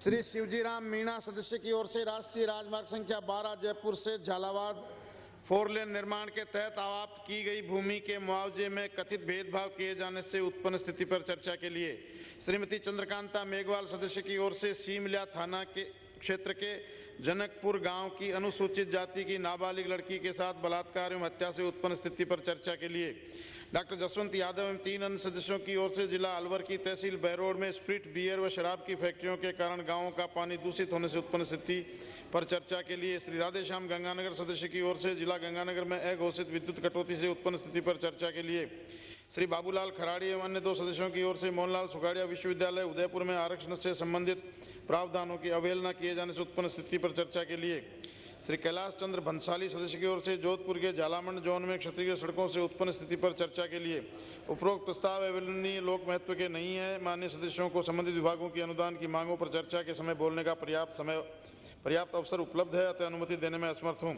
श्रीमती सूर्यकांता व्यास सदस्य की ओर से विधानसभा क्षेत्र सूरसागर में ऊंटों की घाटी में बंद खानों पर वर्षों से काबिज अनुसूचित जाति जनजाति की कच्ची बस्तियों को हटाकर फैक्ट्रियों के लिए भूमि उपलब्ध कराने से उत्पन्न स्थिति पर चर्चा के लिए माननीय सदस्य को पर्ची के माध्यम से बोलने की अनुमति दी गई है, अतः इस प्रस्ताव पर अनुमति देने में असमर्थ हूँ।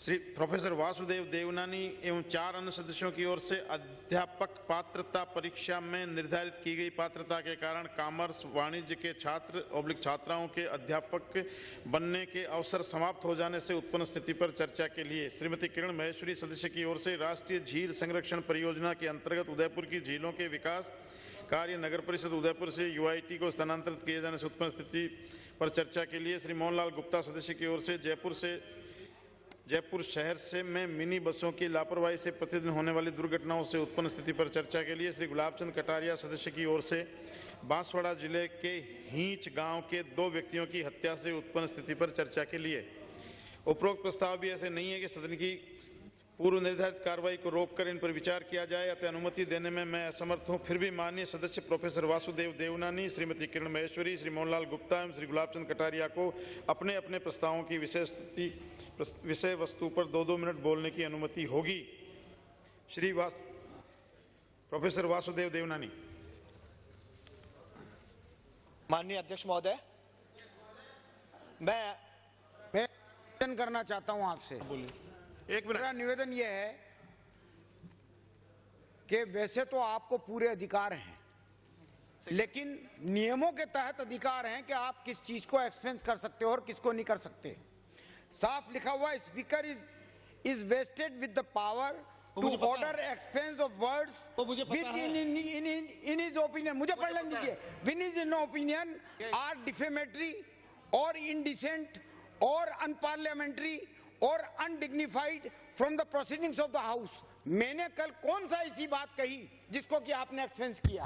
मैंने सिर्फ इतनी सी बात कही थी कि कुत्ते के गोली क्यों मारी,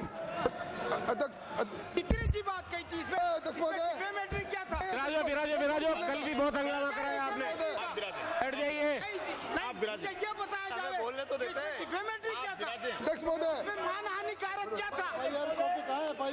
मैंने किसके खिलाफ मानहानि का बात इतनी सी कही थी कि कुत्ते के गोली क्यों मारी?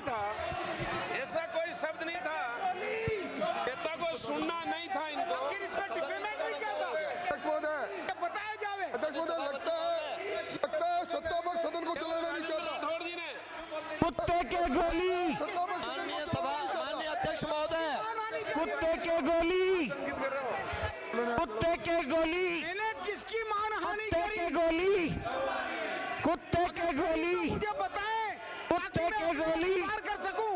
कुत्ते के गोली, कुत्ते के गोली, कुत्ते के गोली, कुत्ते के गोली, कुत्ते के गोली, कुत्ते के गोली, कुत्ते के गोली, कुत्ते के गोली, कुत्ते के गोली। बताया जावे, आखिर मुझे बताया जावे कि मैंने क्या डिफेमेटरी शब्द काम में लिए।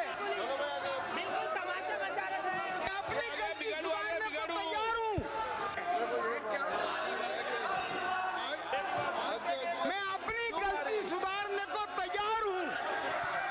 यदि ये बता दिया जावे कि मैंने कोई हानिकारक काम में लिया है।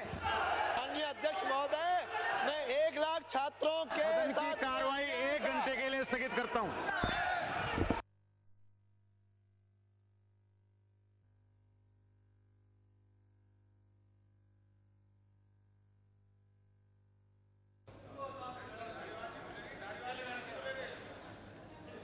माननीय सदस्य, माननीय अध्यक्ष,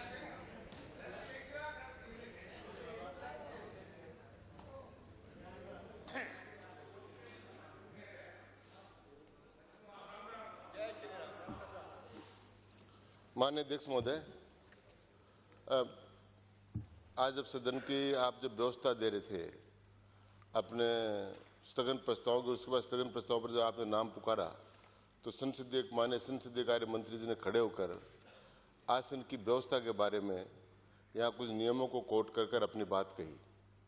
अध्यक्ष महोदय, आप जानते हैं, हम सब जानते हैं कि सदन में आसन की जो व्यवस्था है अध्यक्ष महोदय दे देते हैं वो अंतिम है और उनको चुनौती नहीं दी जा सकती। और सभा अध्यक्ष महोदय, माननीय संसदीय कार्य मंत्री ने आज आसन की व्यवस्थाओं को चुनौती देकर न केवल आसन का संपूर्ण सदन का एक तरह से अपमान किया है। और इसलिए मैं आपसे ये मांग करता हूं कि सबसे पहले तो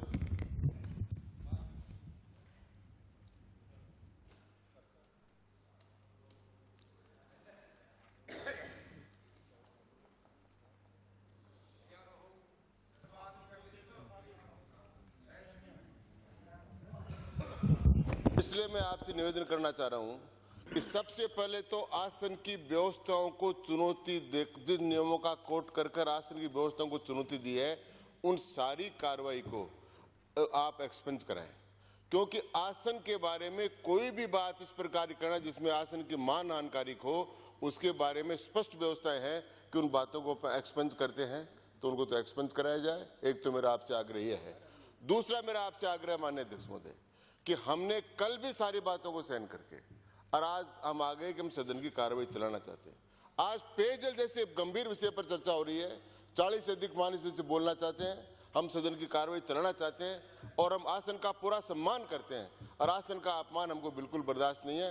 इसलिए माननीय सभापति अध्यक्ष महोदय, मेरा आपसे निवेदन है कि आप इस पर अध्यक्ष महोदय, और व्यवस्था कल माननीय मुख्यमंत्री जी को सुना नहीं और ये 7वीं बार हुआ और ये कह रहे सदन चलाना चाहते हैं। आपके मार्फत मैं पूछना चाहता हूँ, कुत्ते को गोली क्यों मारी? परंपराएं कहा दी, सदन की गरिमा कहा दी, सदन की परंपराएं कहा दी। कल आपने मुख्यमंत्री जी को नहीं सुना, जनता को आपने और जनता ने शर्माना चाहिए आप लोगों को। सदन चलाना चाहते हैं, बोलने दिया आपने। अध्यक्ष महोदय, सदन चलाना को गोली क्यों मारी? शर्माना चाहिए। कार्रवाई 1 घंटे के के लिए स्थगित करता हूं। कुत्ते को गोली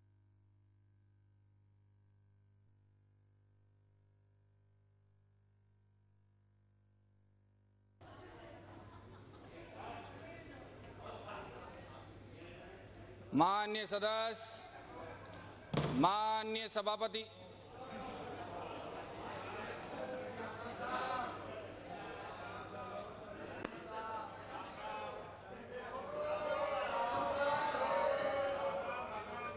सभापति महोदय, मेरा व्यवस्था का प्रश्न है, सभापति महोदय। सभापति महोदय, आसन पर आप भी विराज रहे थे, आपने भी मेरी बात सुनी है, लेकिन अध्यक्ष महोदय, सभापति कौन सी महोदय, मानहानिकारक बात कही? बिल्कुल ठीक है। ऐसी अभद्रता कही, सभापति महोदय, ऐसी डेरोगेटरी बात कही, बिल्कुल ठीक है। ऐसी अनपार्लियामेंट्री बात कही, बिल्कुल ठीक है। कि यहाँ पर एक्सपंज किया जा गया। बिल्कुल ठीक है। जानना चाहता हूँ, मंत्री हैं, अगर मान लीजिए मुझसे कोई गलती हुई हो तो मैं अपने आप में सुधार करने को तैयार हूँ, दे रहा है, लेकिन मुझे ये बताया जावे आसन के प्रति हमारी श्रद्धा है, दुर्भाग्य है राजस्थान का पूरा आदर करते आसन हैं। की व्यवस्था को एक सत्तारूढ़ दल का, संसदीय दल का मंत्री और उसको चैलेंज करे, ये कौन सी व्यवस्था हुई है? फिर आसन किस बात के लिए है? अगर आपका द्वारा किया हुआ निर्णय है ना, ये तो क्या इसका मंत्रिमंडल तो क्या हिंदुस्तान की सुप्रीम कोर्ट भी क्यों है उसके फैसले को बदलने का फैसला नहीं बदल सकता। मेरा व्यवस्था का प्रश्न है, सभापति महोदय।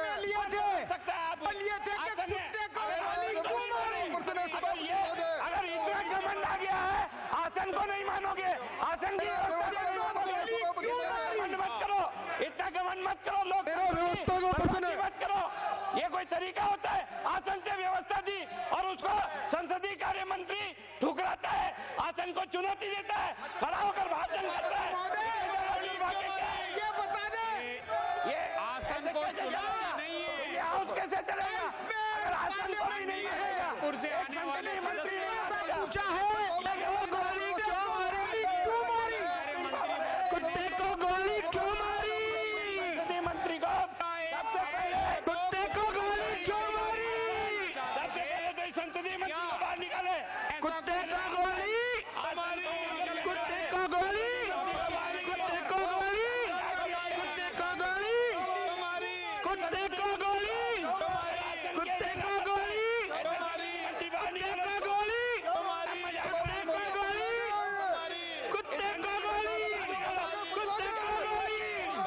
कुत्ते को गोली, ये आप अपमान, कुत्ते को गोली।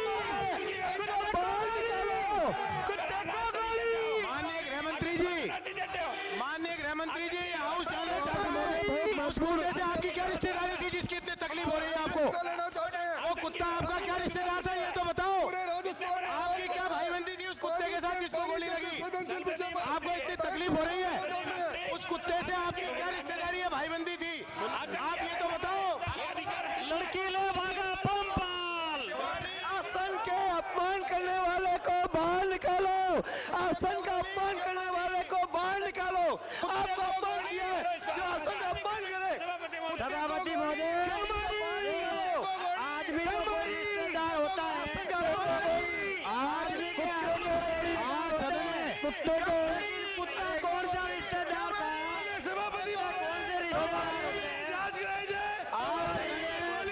पेयजल जैसे महत्वपूर्ण मुद्दे पर जो मांग है, उस पर सत्ता और विपक्ष दोनों सरकार को घेरने वाले हैं और ये सरकार पेयजल जैसी मांग से भागना चाहती है, इसलिए ये जानबूझ के ऐसी कार्रवाई कर रही है।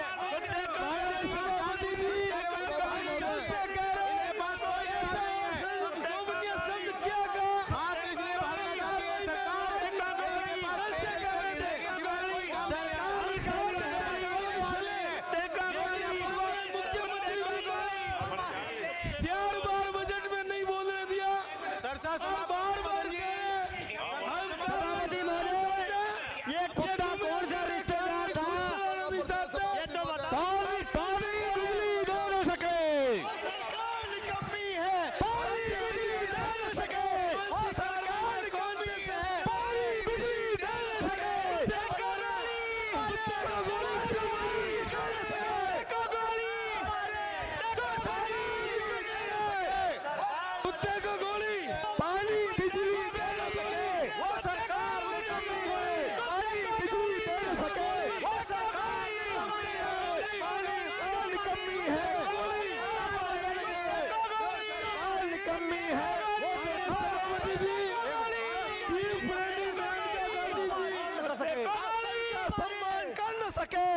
सरकार निकम्मी है। आसन का सम्मान कर न सके वो मंत्री जी निकम्मे हैं। जो आसन का सम्मान न कर सके वो गृह मंत्री निकम्मा है। शब्द यूज किया जिससे ये बाधा आ रही है। सदन की आसन का सम्मान न कर सके ऑफिसर गैलरी में बैठे लोग वो गृह मंत्री निकम्मा है। माननीय सभापति परमपाल ऐसी कौन सी कार्रवाई है? कल भी हमने निवेदन किया, लेकिन माननीय मुख्यमंत्री परमपाल सदन की गरिमा खुद खत्म कर रहे हैं भागा और दूसरे को आरोप लगा रहे हैं। परमपाल हम कल से कह रहे हैं लड़की लेकर भागा परमपाल लड़की लेकर भागा परमपाल गोली क्यों मारी? कुत्ता कौन सा रिश्तेदार था सभापति महोदय इनका? इसके ऊपर इसलिए वो तो बता दिया जाए। क्या रिश्तेदारी थी ये तो बता दो। कार्रवाई 1 घंटे के लिए स्थगित की जाती है।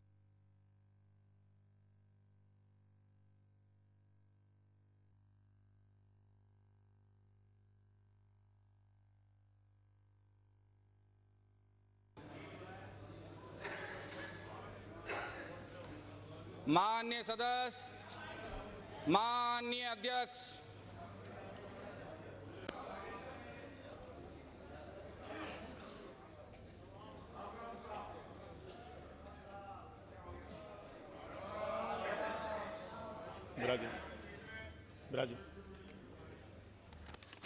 महोदय मैं आसन पांव पर अभी विराजें कृपया। अभी आसन पांव पर हैं, कृपया विराजें। अभी संसदीय मामलात मंत्री जी ने पूछा था कि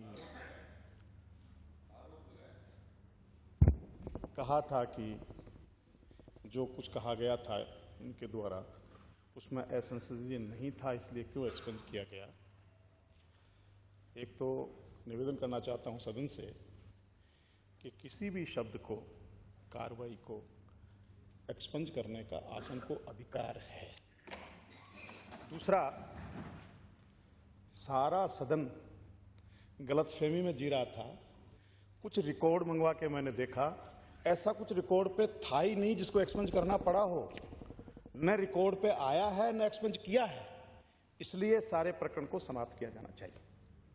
दूसरी चीज महोदय, मैं कोई दो राय नहीं, मैं स्वीकार करता हूं कि ये अधिकार आपका है और बहुत सम्मानजनक तरीके से आपसे निवेदन करना चाहता हूं। ये अधिकार मेरा भी है कि मैं आपसे ये निवेदन करूं। कॉलेज शक्कर पढ़ रहा हूं मैं आपको, और एक एग्जाम्पल देता हूं कि माननीय सुरेंद्र व्यास जब इस सदन के सदस्य थे, वो कुछ बोलने के बाद में स्पीकर की कुर्सी पर भावना शासन से प्रकरण को समाप्त करने की घोषणा कर दी ना आपने। व्यवस्था हर बात में खड़े होना जरूरी है क्या? बैठ जाइए आप। बार बार सदन का माहौल खराब कर रहे हो, ये नहीं चलेगा। बैठ जाइए आप। कृपया सारे दिन एक ही तरीका रख रहा है ये। नेता को बोलने नहीं देना, समापन करना, बार बार खड़े होना जरूरी है क्या? डिस्कशन हुआ, हर बार खड़े हो जाते हैं, हर बार खड़े हो जाते। आपने माननीय राजेंद्र जी राठौड़ ने ठेकेदार क्या? आसन की ओर से कृपया आप चर्चा समाप्त करें। अध्यक्ष महोदय, there have been a rare cases where the speaker on reconsideration has agreed आसन की लगातार अवहेलना करना सभापति अध्यक्ष महोदय, और वो भी संसदीय कार्य मंत्री द्वारा। सुरेंद्र व्यास शर्मनाक बात ने जब बात यहाँ पर कही तो स्पीकर की कुर्सी पर भावना साहब बैठे हुए थे। अध्यक्ष महोदय, जब उन्होंने ये कहा कि आप इसको रिकंसिडर कीजिए, चर्चा समाप्त करें, चर्चा समाप्त करें, अंकित करवाए, कोई अंकित नहीं हो। मुख्यालय पर रोडवेज का बस स्टेशन निर्माण करने बाबत विधायी कार्य पुनर्स्थापित किए जाने वाले विधायक पंचायत राज मंत्री भरत सिंह। अध्यक्ष महोदय, मैं आपकी अनुमति से राजस्थान पंचायती राज संशोधन विधेयक 2011 को पुनर्स्थापित करने। अन्य किसी का अंकित विपक्ष में वो हाँ कहें, विधेयक को पुनर्स्थापित करने की अध्यक्ष महोदय, मैं हाँ पक्ष जीता विधेयक को प्रस्तुत सदस्य विधायक 2011 को स्थापित करता हूँ। अध्यक्ष महोदय, मैं आपकी अनुमति से राजस्थान पंचायती राज संशोधन विधेयक 2000 को प्रस्तुत करता हूँ। आय व्यय अनुमान वर्ष 2011-12 अनुदान की मांगों पर विचार। श्री महिपाल मदेरणा। अध्यक्ष महोदय, मैं आपकी अनुमति से प्रस्ताव करता हूँ किसी अन्य का अंकित मांग नहीं होगा। संख्या श्री महिपाल 46 मदेरणा। सिंचाई इंदिरा नहर परियोजना सहित के संबंध में 31 मार्च 2002 को समाप्त होने वाले वर्ष में किए जाने व्यय को नियमित राज्यपाल महोदय की से रुपये 21 अरब 93 करोड़ 39,34,000 तक की राशि प्रदान की जावे।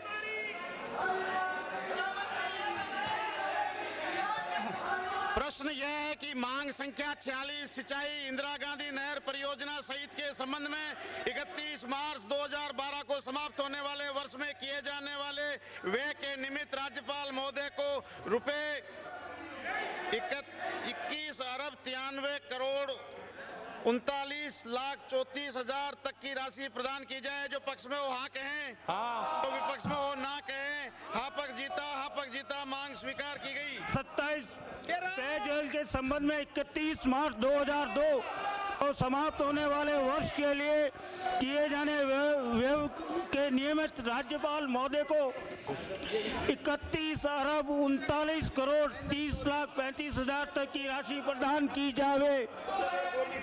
जो पक्ष में हो हाँ कहें, विपक्ष में हो ना कहें। हाँ पक्ष जीता, मांग स्वीकार की गई। सदन की बैठक गुरुवार 17 मार्च 2011 के प्रातः 11 बजे तक के लिए स्थगित की जाती है।